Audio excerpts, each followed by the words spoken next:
Welcome to our exploration.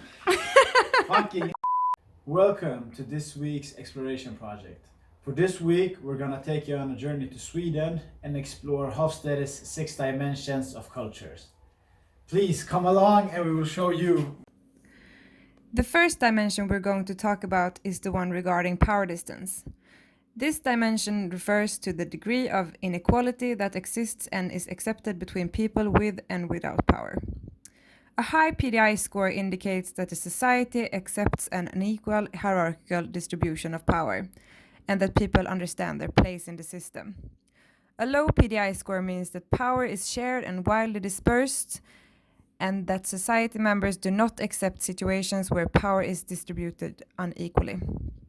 Sweden's score on the power distance scale is 31, which means that we have low power distance. Here's a video example.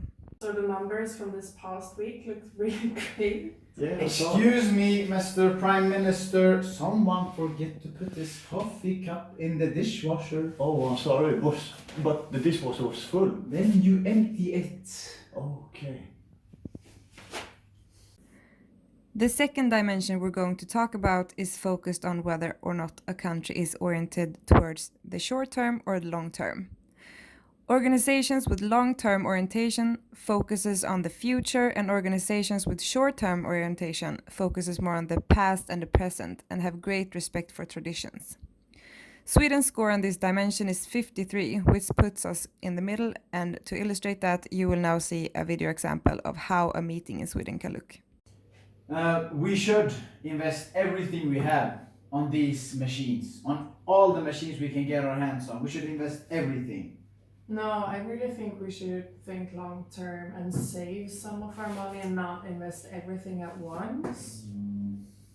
Maybe we should invest lagom. Yeah, that sounds. Yeah, that sounds good. Yeah, let's meet in the middle. Sounds very good. Yeah. Sounds good. All right. The third dimension we have been studying is regarding uncertainty avoidance. In society that scores highly for uncertainty avoidance, people attempt to make life as predictable and controllable as possible. If they find that they can't control their own lives, they may be tempted to stop trying.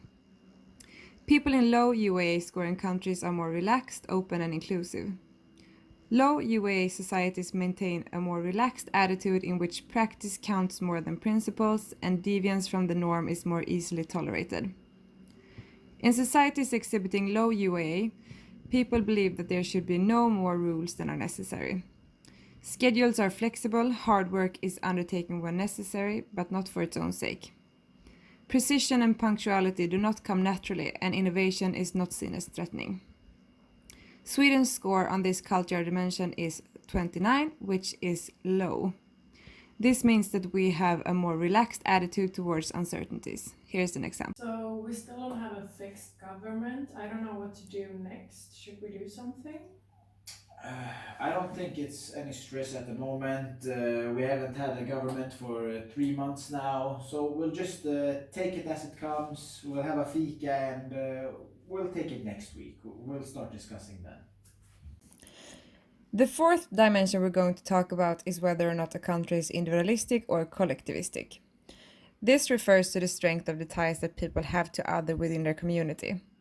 A high IDV score indicates weak interpersonal connections among those who are not a part of the core family, and people take less responsibility for others' action and outcomes.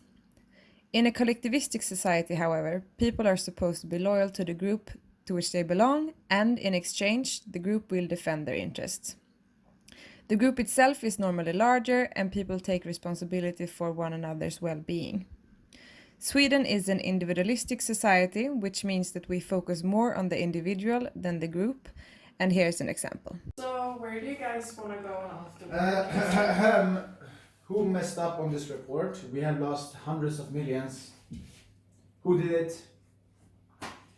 Yeah, I will take the blame. Yes, you will. The next dimension of Hofstede we're going to talk about is regarding femininity and masculinity. This refers to the distribution of roles between men and women. In masculine societies, the roles of men and women overlap less, and men are expected to behave assertively. Demonstrating your success and being strong and fast are seen as positive characteristics. In feminine societies, however, there is a great deal of overlap between male and female roles, and modesty is perceived as a virtue. Greater importance is placed on good relationships with your direct supervisors or working with people who cooperate well with one another. Sweden's score on this dimension is 5, which makes us one of the most feminine societies in the world.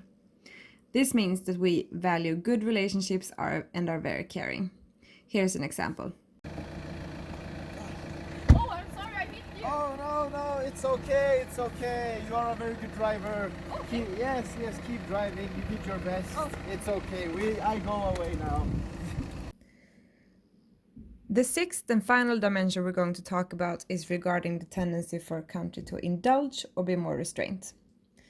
Countries with high score allow people to live by their emotions and drives, such as enjoying life and having fun. In places with low scores, there is more regulation of the conducts and behaviors, and they have more strict norms.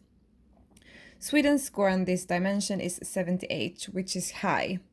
This means that we have a culture which is indulgent. Here's an example. Mr. Prime Minister, what are you doing? What is this? You can't drink. Don't you know it's Fingerfest, which means you can get as up as you want, you can whomever you want, and on Monday it's like nothing happened. Oh yes, of course, Welcome of to course. Sweden. Yes, welcome.